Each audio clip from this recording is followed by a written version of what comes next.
Now, everyone's making it in film and TV, but we don't really know how. Here, we uncover the truth. Welcome to the Your Cinema podcast.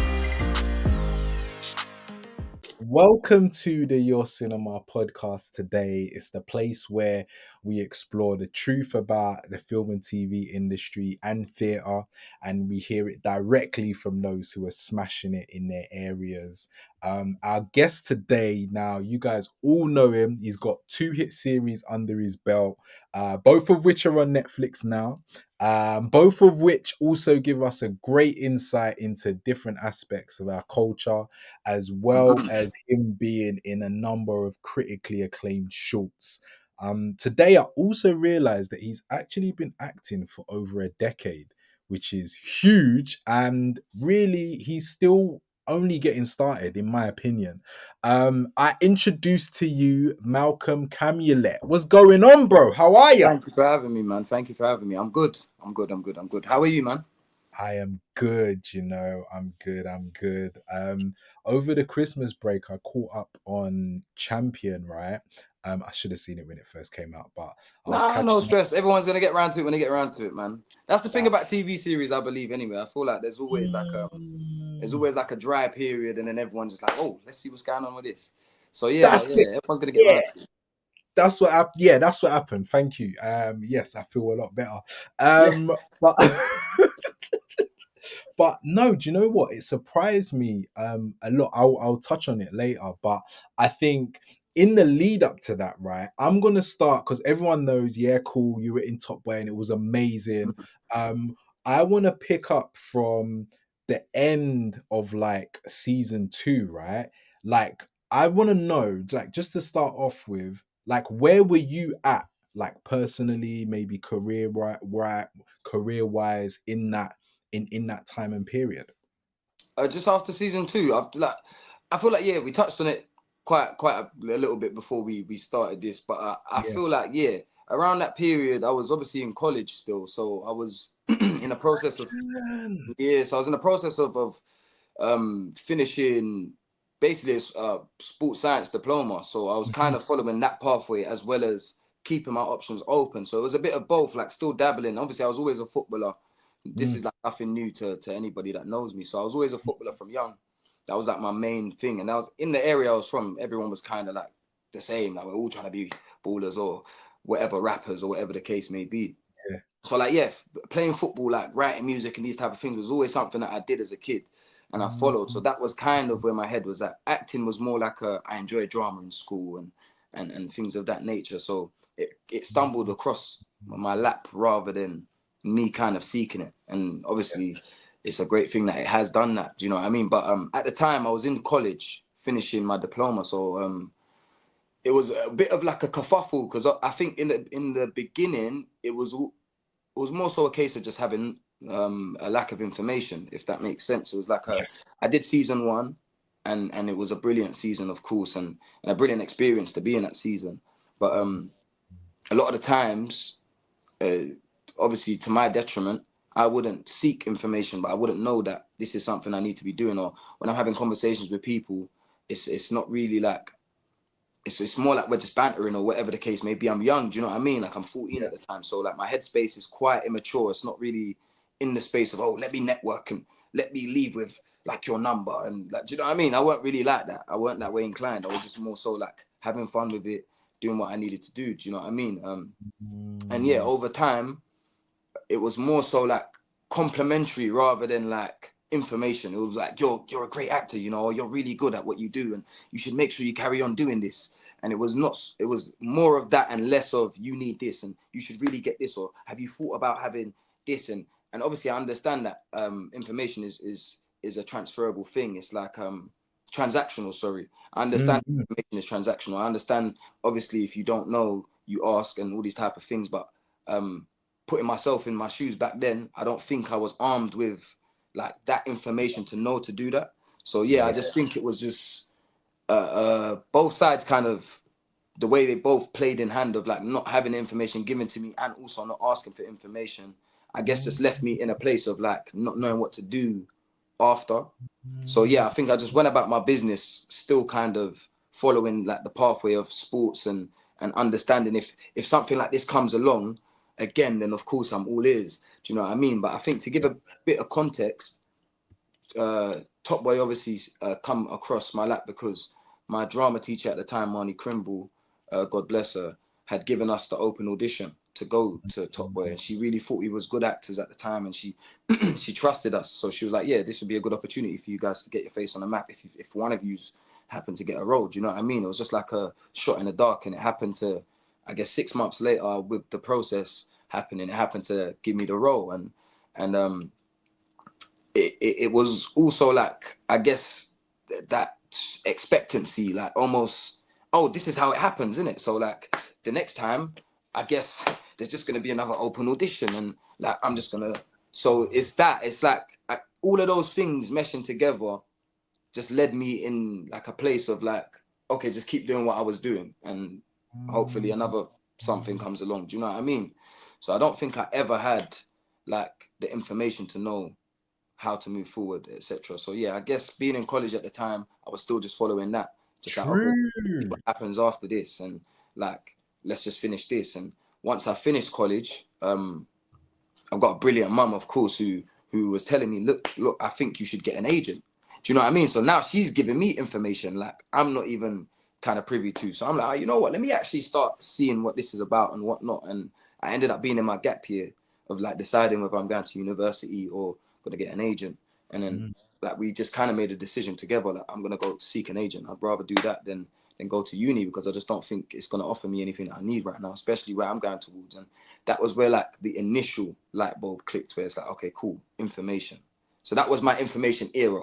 So you understand? So I feel like Yeah. after college, it was like that's when I started to get into the information era, which is quite late given when I started. But then it's also a case of, I guess, not having those conversations, not touching on those things with people, and not being told things by people either. So it's like I said, a two-way street. So yeah, after that, I was in my information era. So now it was like, okay, have the confidence to have the conversation. Like, okay, talk to people. Okay, look, ask this question and seek this and ask that, and do some research yourself. And so it started to become like anything you do. If you do it like enough times, you start to get it's clockwork now. Now you realize what's going on, and you start to discover parts of yourself that you didn't know were there. Like you understand, oh, I can hold a conversation, or I could do this, or like I'm quite confident. Or you have these little pep talks with yourself. Do you know what I mean? As time goes on, and you realize that all it was a conversation away. Do you know what I mean? All it was a question away. All it was the confidence to just ask a question and say this and say that. Like in this day and age, if I need to know something, Yeah, straight. yo, what's this? What does that mean?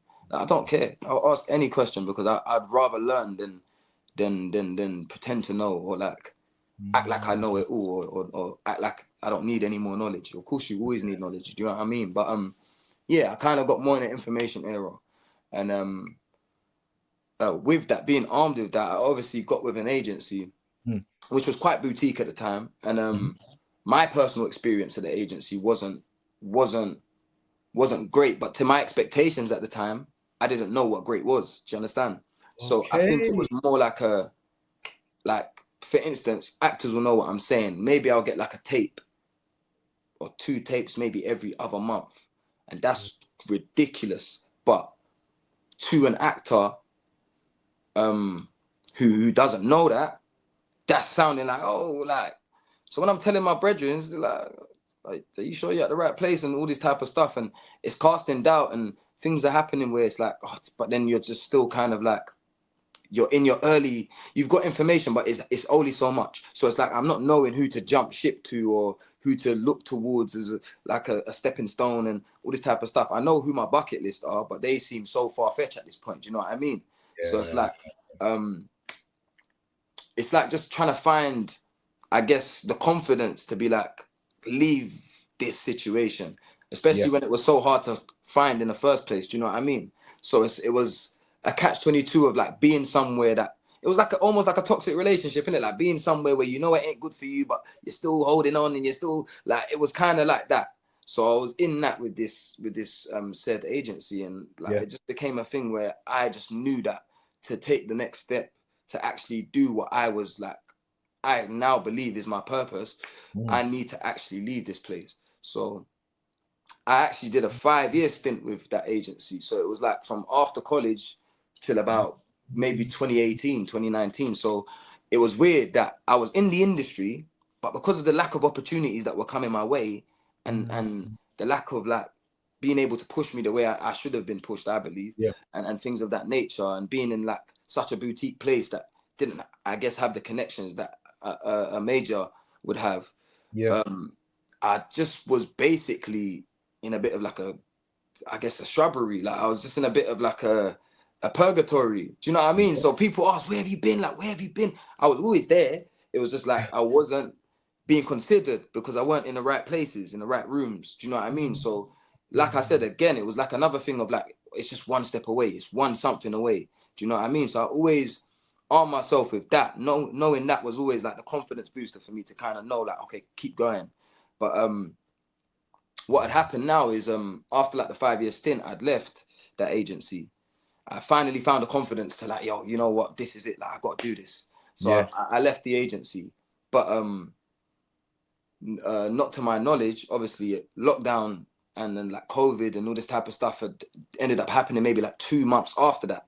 So it's like in the midst of trying to get a new agency, and I was quite loyal, I believe, because I didn't do like the jump ship, already lock in with another agent and then Yeah. leave. I Yeah. was like, no, I'm good enough to just leave and Yeah. attract someone. So I was Yeah. like, yeah, like I left and I was a free agent, and then I tried to go get representation because I just tried to keep business honest, because I feel like Yeah. that's what you're basically meant to do anyway. Do you know what I Mm. mean? So me doing that obviously kind of shot myself in the foot because COVID's come around, lockdowns have come around. Agencies are now saying that we're not taking anyone on. We're not taking anyone on. We're not taking anyone on. And as you can imagine, this became a 2-year thing. So now I'm a free agent for 2 years. But I'm getting like some really good casting directors and like opportunities like looking for me whilst I'm a free agent. So I'm getting more by myself than I was getting like at the agency. So it was just weird. It was like I don't know if it was like an influx of it just happening in that moment or whatever, but all of a sudden I started to just feel that spark again, like cool, because you go through the free agency period and nothing's really coming your way, and it feels like, oh, you know what, man, this is crazy, like I'm in a mad space. But then all of a sudden you get a tape that's a really good tape. You're like, bro, they're still looking for me. Yeah, okay, cool, this is good. Oh, And then you get the next one, and you're like, okay, yeah. Then the next one comes, you're like, right, you know what? Say no more. And then that was when I just kind of locked in for me. So it's weird. People always ask me, like, when did you decide that you want to be an actor? Honestly, mm, I don't think I decided I want to be an actor, like yeah. actually like kill this field, like maybe until like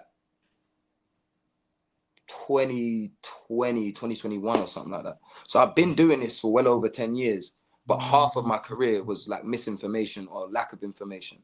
So it was mm, like I didn't really have the knowledge in the first half of my career. That's why I see the second half of my career as the first half of my career, if that makes sense. got It's you. almost like, Yeah. and that's why for me, it's like the longevity is crazy now. I know where I'm going. I know what's going on. It's like, it's insane. But at the same time, yeah, it's just all about having that trust when nothing's happening. So, um, by the grace of God, Champion had come across my table. Mm, So I got the audition in August 2021, I believe. And it was a time when I wasn't really getting much as well. So I was like, oh, something needs to come. Like, do you know what I mean? But certain conversations had been had and I've been mentioned, and all of a sudden like the audition was with me, and I just knew. I saw it and I knew, because also, again, to give you some context, mhm, I had a really close friend to me called Champion Gander who died in 2013. God bless him, he passed away. um so like just me seeing a role called Champion, and mm, BBC are producing it, and he's a rapper who's had a bit of a troubled past, and like these are elements that was of my friend, and I was like, you know what, there's no way God would basically give me him in another form, if that makes sense, if I it hear wasn't you. for me.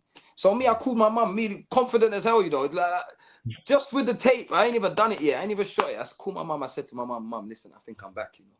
She said, what do you mean? What do you mean? I said, yeah, look, I got a tape called Champion. Yeah, there's no way that God would give me this if it wasn't for me. She's like, no way you got to take world champion. Yeah, it has to be yours. So even from that conversation alone, the foundation was set in my mind. So it's like, if I didn't get it, Jesus, God knows. But I was very confident about it from day one. It was something that I didn't even know who I was up against. I didn't know like who I was going to have to face or whatever the case may be. But I just knew that whoever's going to come, whatever's going to come, I'm going to be able to just do my best, Yours. basically. Yeah, it's basically like, I was like, I just tunnel vision. I was like, this is me. It doesn't matter what's going on. This is me. Do you know what I mean? And I just had that from day one, honestly, from my first tapes, from I had to rap, like raps to send to them as well and things of that nature. I was in my bag for everything. I was like, I'm not letting this go. Do you know what I mean? There was something about it that was just, that kept attracting me to it. And obviously I was a free agent as well. So it was like, the hunger was like even more. It was almost like they're treating it like you ain't gonna get a next opportunity. Do you know what I mean? Because you don't know when the next opportunity is gonna come for real. At that point, when you've got an agent, you've got that safety net of, yeah, well, if I don't get this, I'll probably get a next tape next week. And do you know what I mean? You've got that safety net. But when you ain't got an agent and you're liaising by yourself and you're online scrolling for open castings and you're looking for all the people that you've worked with in the past and you're trying to see what they're doing, like, you've got to create that opportunity yourself. You've got to get out there and put yourself out there. You've got to try and seek that information. Do you know what I mean? So auditions were definitely few and far between after that. Do you know what I mean? But yeah, I'd say the champion run was great. Every audition, I just felt more confident, more like I knew him more and more, like I understood this guy on another level. It just became more apparent to me. Do you know what I mean? Who he was, and yeah, the process just started to feel like easier towards the end. It started to feel like I was getting in some more of I guess a consistency with him.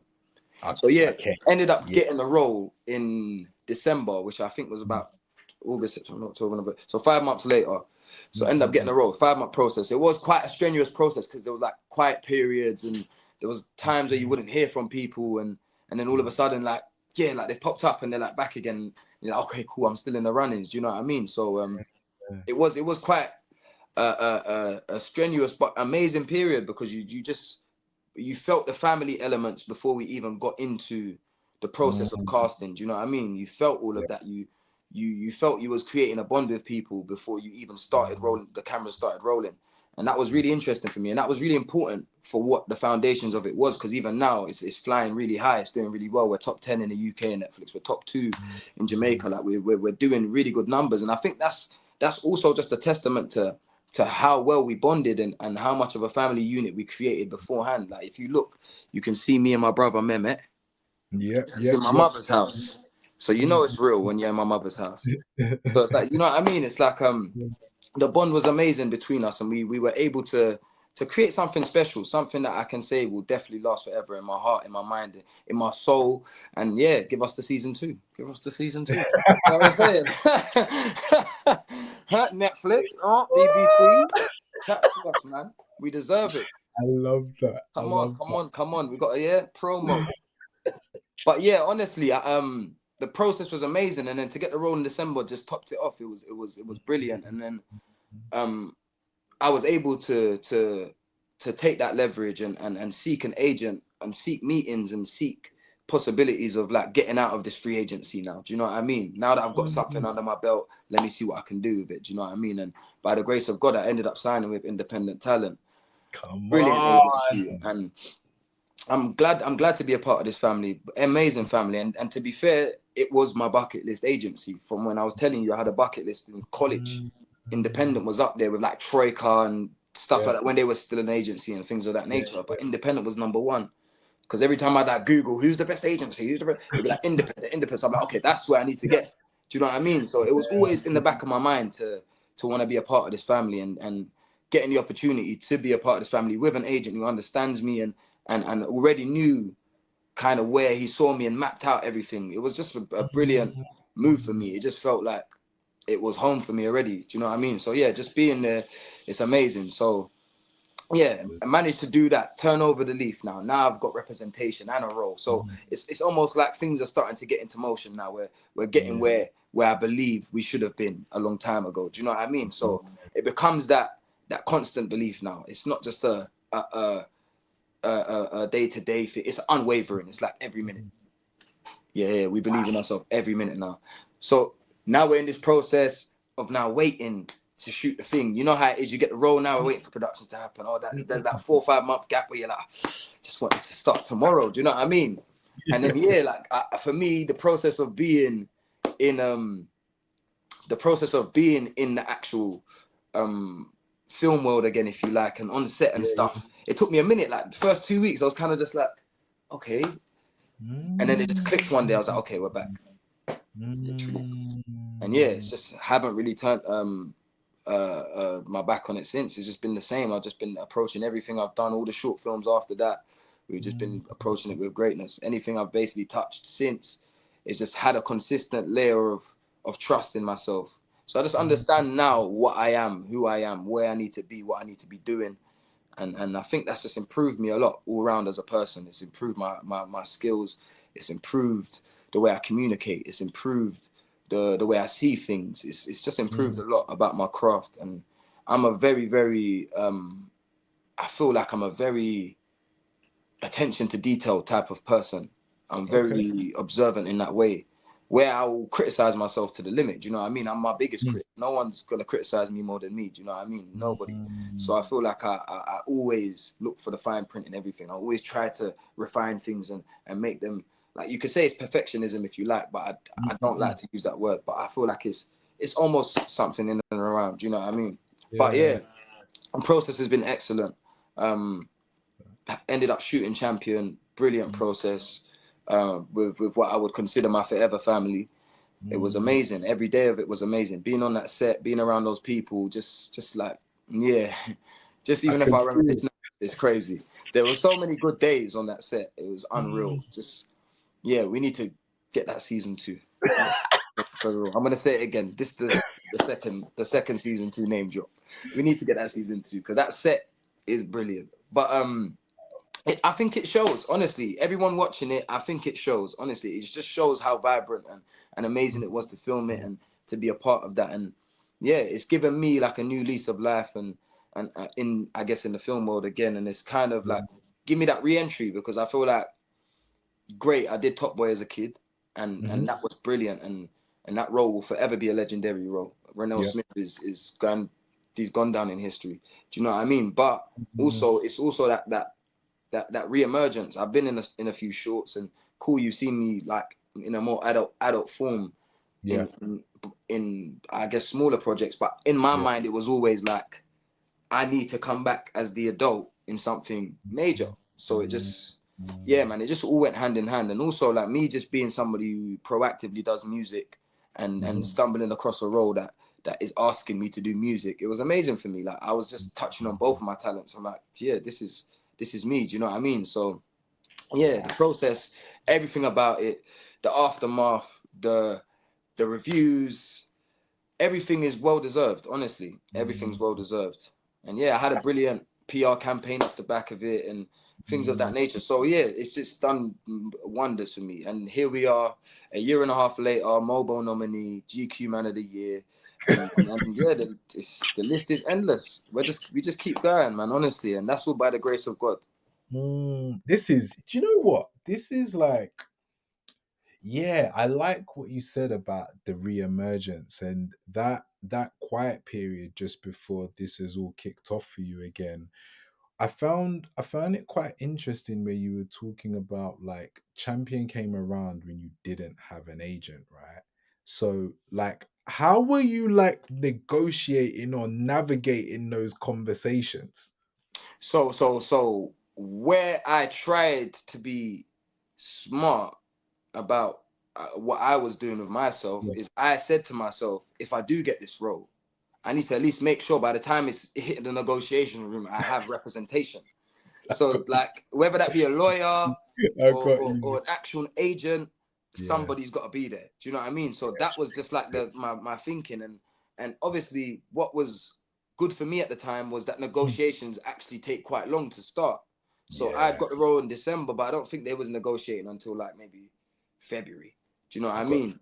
And I I got was able to lock in my agent within like the 2 weeks of getting the role, or maybe the yeah, three weeks of getting the role, if you like. So by the time the negotiations had come around, again by the yes. grace of God, I had someone who actually knew what they was doing, looking at Straight. looking at the books. because I Okay. understand so much, and I do read contracts very, very profusely, and Mm, I mm, understand the jargon and things of that nature, because I always ask questions. I'm like, what does this mean? And what does this mean? And what does that mean? And what does that mean? Because I want to know how to of course do contracts myself at some point. mm, But mm, mm. in the grand scheme of things, knowing what I was worth at that time is a different story. Knowing Yeah. knowing what my fee would be is a different story. Do you know what I mean? And they was able to figure that out. They was able to hash it out to a great number. They was able to do Mm, whatever they was able to do. And for me, I'm eternally grateful for things like that, because it always bodes well on I guess what you do next, if somebody can, I guess, lock you yeah. in at a number Yeah. and do certain things. So it just bodes well for you in the long run. And for me, I'm happy I had representation look at it, because who knows, I might have thought the first offer is the final offer and taken it, or Yeah. try It's to true. renegotiate and ask for a number that's bizarre. So you Yeah. never know. Like, do you know what I mean? And sometimes you just need that professional eye to look at it and have people there. So yeah, I guess to answer your question, to get over the line, I definitely told myself, like, I need to Great. make sure I get representation. How do I go about it? Had a really good friend Mm, of mine who's also an actor. Asked him what does he think I should do now that I have the role to get an agent, and he was like, just speak to people that know agents, like producers and stuff. And the first thing I thought was like, oh, I'm working with a producer on this right now. Let me have a call. Um, Spoke to my very good friend Joy Gororo, and she just lined up some meetings for me there and then. It was mm, really, really quick. It was quite instant. And for me, it was like that was like the misinformation and the information era I'm telling you about, where it's like, if you don't ask questions, if I didn't ask this lady this, if I didn't ask my friend this, I wouldn't know nothing. Do you know what I mean? I mm, would have just been sat there with a mm. role, not knowing how to kind of navigate next. So yeah, Yeah. it's always good to have people that are willing to give information as well. It's always good to have Great. people that are willing to hear your question or whatever, take you on board. So yeah, just always be mindful of the people that have give you time of day. That's what I would say as Mm. well. Because those are the people that in the long run, they're gonna be your people, man. Yeah, straight. Wow, wow, wow, wow, wow. So, Champion is this big, amazing experience and show, right? I really didn't realize the magnitude of what BBC invested in it. And I talk about, I mean that in terms of like effort. I don't know the budget or whatever, but just actually flying to a different country and filming like a good chunk of the storyline. I was like, are they serious? Okay. All right, I get it. And the campaign was like a lot in terms of all the extra stuff that they did around music that you see on iPlayer and that. And I wanted to know, right, because like you and Deja are like the leads in this show. Mhm. How different is that to being like a strong like supporting character in a series? How different is being a lead, the joint Yeah. lead, to being a supporting to a lead? Yeah. I think the difference is they're probably quite subtle. The differences, they're not that major, to be fair. Mm. But I feel like at the same time they are. So it's a bit of a catch-22, because Yeah. obviously being a lead, um, it's like you're the two catalysts of the stories. Do you know what I Mm, mean? So, or being mm. joint lead, should I say? It's like you're the two Yeah, yeah, catalysts yeah. of the stories. Whereas, I guess being a supporting, you will be in and around the story a lot, but Mm, it would obviously be centered around the one person, if that makes sense. mm, So I feel mm. like there's like an equal kind of like horse race going on with their storylines, because it's almost Yeah, like a race for who can get to this stardom spot first, and yeah, like, yeah. I'm trying to get back there, and she's trying to get there. So it's almost like there Mm, is like the conflicting, the antagonist protagonist kind of yeah, situation going on. And obviously, like, with my character, because he suffers from mental health, and he's got PTSD, and he suffers with panic attacks, and he mm, doesn't really he doesn't really get that time to understand who he is. And even when he does, he's quite naive, in the sense that he won't go seek help, in the sense that he won't go and like try and better the decision that he made yesterday. Like, he's very naive in that sense. So with mm. that, it's like, again, drawing catalyst, because then you get the opposite in Vita, where she's very driven, and she knows what she wants to do, and she doesn't falter with her decisions, and because she's such a people pleaser, she doesn't get where she needs to go, but at the Yeah, same time she deserves to get where she needs to go. Do you know what I mean? So it's, you get uh, the opposites in their characters, so they become Mhm. like separate catalysts of the story. And if you Mhm. watch it closely, you'll see that like Bosco, they have like two bands of people. It's almost like two stories coinciding at once. Yep. Because you Yep. see Bosco with a different set of characters, and you see Vito with a different set of characters. Like Bosco will be with the dad more, Vito will be the mum more, Vito will Mm. be with Honey more, and Bosco will be with Mehmet more, and Vito will be with Laurent, and then Bosco will be with Chantel. Like it's like Mm. you don't really get them together as much as you think you do. Like Yes, you're right. You're right. they're quite separate in the story, even though they're Mm. together, if that makes sense. And it's quite Mm. intelligent how they've done it, because it's like as soon as the siblings, so you see them together, and as soon as like the rivalry kind of gets put into play, the stories start to separate, but Yeah. coincide at the same time. So yeah, Mm. it's a quite brilliantly put together. But to answer your question, I think yeah, the major difference would be Mm. the centralizing of storyline. It would be obviously quite narrowly focused on the main character if it was just like There a you go. main and a supporting. Um, Mm. in contrast to where it's two leads, you have to shine the spotlight on both, and you have to give both of their storylines the due diligence so that they can basically show you why they're the catalyst. That makes a lot of sense, right? And yeah, it's interesting what you're referring to in terms of shining a light, right? Because like every emerging actor or whoever's on the come up, like they all want to land like a big role, right? But to perform in like an 8 episode drama, right? It's not a small thing. And I guess I say that from the angle of who was it? I think was it Michael Salami? We interviewed him years ago and he said something, right. He said like everyone wants to be a lead, right? Mm-hmm. Until they get the role and they don't realize The everything magnitude else. of it, yeah. Yeah, in terms of like you're carrying Because it the looks fun. It looks fun, innit? Like when you watch something, every time it looks fun, innit? It looks like you could. It looks like if I gave you the role, you would do this and do that. And everyone has that like that. Oh, if I was, oh, I would. Do you know what I mean? And I just, if I'm being honest, man, being a lead character, especially in a series like Champion per se, where Mm, where you have veterans behind you, where like where like the people that are under you that you have to lead are seasoned and amazing actors, and this is the highest level of pressure. It's not like we're all young and we're all just trying a thing here and like no, it's immense pressure, and that's what I've kind of loved about my career in that sense. It's like when I came out of Top Boy, more or less the lead, and and it's immense pressure because I'm with big personalities. I'm with people that have had a career before this. And with people that are seasoned. My mum is mm, Sharon Duncan Brewster. I was watching her on EastEnders. I was watching her on all these things, and all of a sudden she's my mum in the show. Like, and these type of things, it's immense pressure. But you don't. I guess as a young person, I don't realize it as much as I realize it now. Now it's almost that knowing that I need to bring my A game every time, and being around these actors as well. And again, Champion per se, mm. everyone was so excellent that you didn't feel like you could be like anything else. Do you know what I mean? You had to absolutely be at your best most times. Um, so yeah, I just feel like I that love that. there was a strange quality about being around people that push you to be as good as you possibly can be in this moment with what you're given. Because obviously, like with writing and scenes and stuff, you can be conflictual with things. You can think, oh, I would say this differently, or I would do this differently, and da da da da da.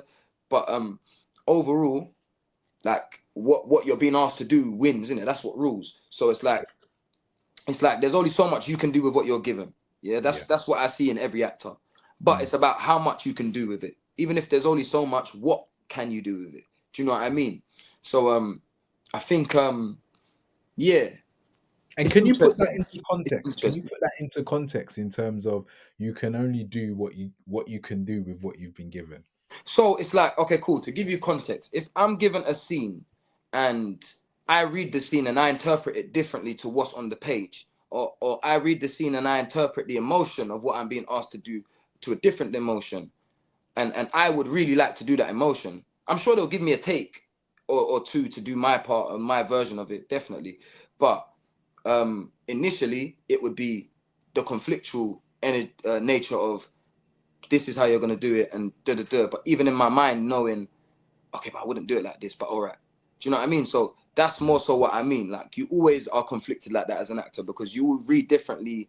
You read a scene differently to the next man. You read a scene differently to how the writer wrote it. You read a scene differently to how someone else is interpreting it. Yeah, Literally, it could be sure. anybody. But Yeah. if I gave you a scene right now, your connotation would be different. How you say certain words would be different. You might say it in a format of a question, and I might say it in a format of a statement. Do you know what I Yeah. mean? So it's like there's different emotions behind different pieces of text. I read something, I see something different. You read something, you see something different. That's Mm. why acting is such a beautiful thing, because you give a different person a piece of text, they do something different with it. It's not a Yeah. repetitive thing. It's not like everybody does the same thing. And this is Mm. why, as easy as it sounds, as easy as it looks, being a lead character is tremendously difficult, because you Mm. have to make sure that you're at a level throughout the whole thing. And also, what people don't understand is there's a level of exhaustion that comes with it, because you're in every day. You're if there's like a 19-week shoot, you're in like 18 of those weeks, 17 of those weeks. So imagine trying to be consistent for that. This ain't no bit part. You come in for 2 days and we see you in 2 weeks, and you come back again and we see you in another 5 days and you come back. It ain't like that. So I'd always advise people who think being a main character is easy, or think that they can just, like, oh, if that was me, like, I always advise them to actually try it, like, because it's be in that position and then tell me, because I promise you, it's one of the most difficult things. But having great people around you makes it easier. Having great people around you makes it a thing of, you can't go wrong. When I'm Mm. acting with Ray Fearon, Nadine Marshall, Joe Martin, um, Carl Collins, I can go on. All these veterans, all these great actors who I consider veterans. There's so many more as well. If I forgot any of, like, the older actors, um, forgive me. But yeah, having them around me as a base, and then having great actors who are qualified and trained and amazing in the field, like Deja Bowens, like Karim Hassan, like Francis Lovehall, Ray Black, amazing. We could go on forever. Genesis, Lincia, amazing. So many characters in the show. Fergus, who plays like the Shady music exec, Yeah. amazing. Every Yeah. character had spice and something to them. And Yeah. by the looks of things online, every character is unlikable, which is amazing. It's showing you that we are doing our jobs. We're showing you we Mm. are evoking emotion out of you. Do you Mm. understand? So just to be a part of that every day, it was easy for me to not falter in my process. It was easy for me to make the right decision per se, or whatever the case may be. But it was easier. I guess what I'm trying to land at, it was much Yeah. easier having that support unit, having that system. It was much easier. But yeah, don't knock it till you try it. No, I love that. At this point in your career, right? Yeah. Um, especially coming off the back of Champion as well, and I'm Mm. sure you're getting more than one audition a month now. At this point in your career, like, how do you decide what projects you want to be a part of? I feel like I'm just very intentional about. Also, I have a very good agent who kind of, he gets the gist of what to put me up for and what not to put me up for. So it does Okay. make it easier in that sense, that there's a filter through process, Mhm.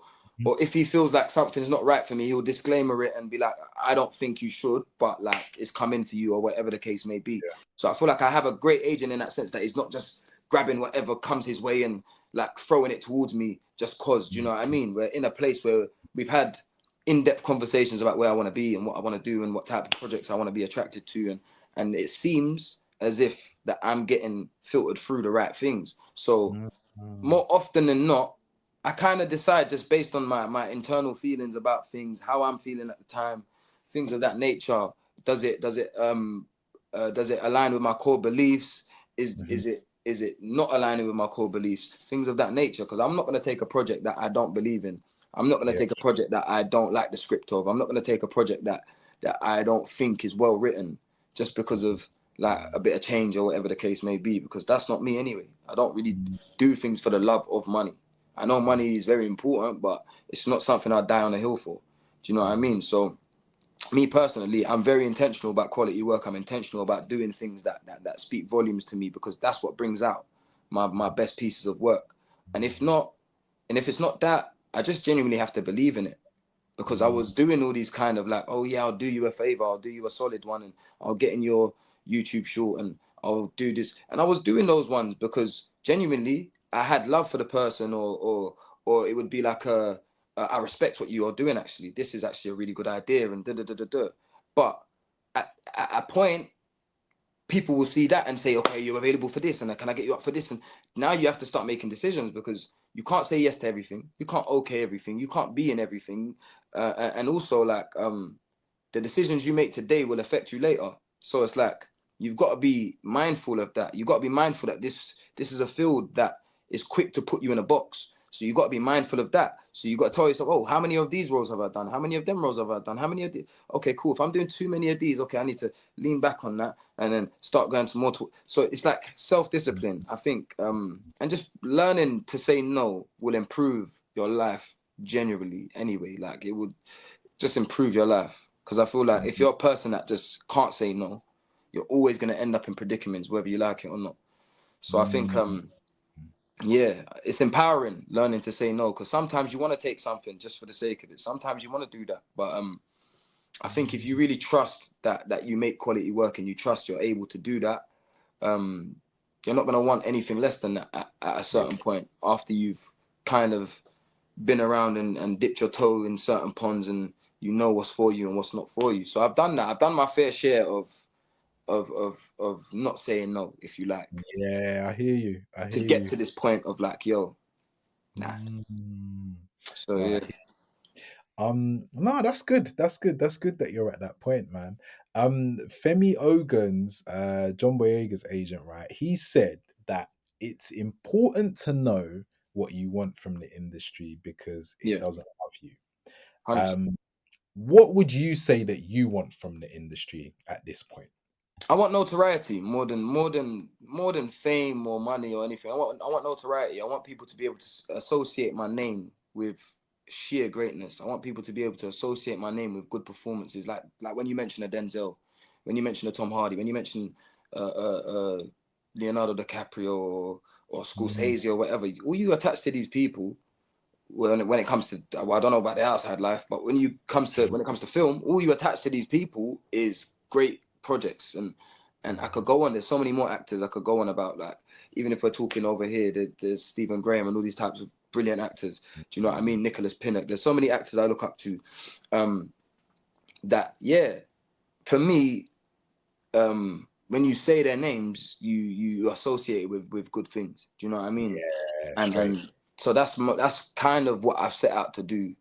But Mm, yeah, outside of that, I just want to make quality work, man. I want people to relate to things that I do. I want to be able to expand on that, and I want to be able to give back in whatever way I possibly can, whether that be build a school, or like do something for the kids, or open a class, or whatever the case may be, workshops, whatever it is. I want to be able to reinvest what I've got going on, my mm, skills, my life skills, what I've learned, what I've developed, where you can go with the skills that I have. I want to mm, be able to give that back to people in some sort of way. But if we're mm. talking about me, myself, in the most selfish way possible for this 1 minute, then I'd say, yeah, notoriety. Of course, I want my name in the lights for the right reasons. Do you Yeah. understand? Like, for the right reasons. I don't want just any clout is good clout and all this type of. I don't care about all of that. I genuinely care about good work, making good work, being a part of good projects, like stamping my name as a multifaceted talent. And that's just, yeah, where my head's at. I want to be a great writer. I want to be a great actor. I want to be a great rapper. I want to be a great model. It don't really matter. I'm really in every lane, Just and good I'm swerving. So work. might see me somewhere soon. No, I love that. I love that. I love that. Are there any other points in terms of like what we can look forward to from you this year? Yeah. So I've been developing some good music at the moment with some very Okay. close friends of mine. So yeah, Hmm. music should be coming out this year. That should be a good element of something new for people to look forward to. We're Oh, also trying to slate some scripts at the moment, so that it'll be good to try and at least film something sometime mhm. soon that we could put our name on, which would be great. Yeah. Um, Projects wise, I've got quite a few good projects, few good short films coming out this year already. And obviously, you already know we're in the works with some other stuff, but it's like nothing's confirmed, so I don't really want to speak too much. But obviously, Champions on Netflix, January 11th is dropped, and if you haven't watched it, make sure you watch it because it's the hot topic right now. I love it. I love it. Well, long may your success continue. And yeah, man, it was a pleasure catching up with you today, bro.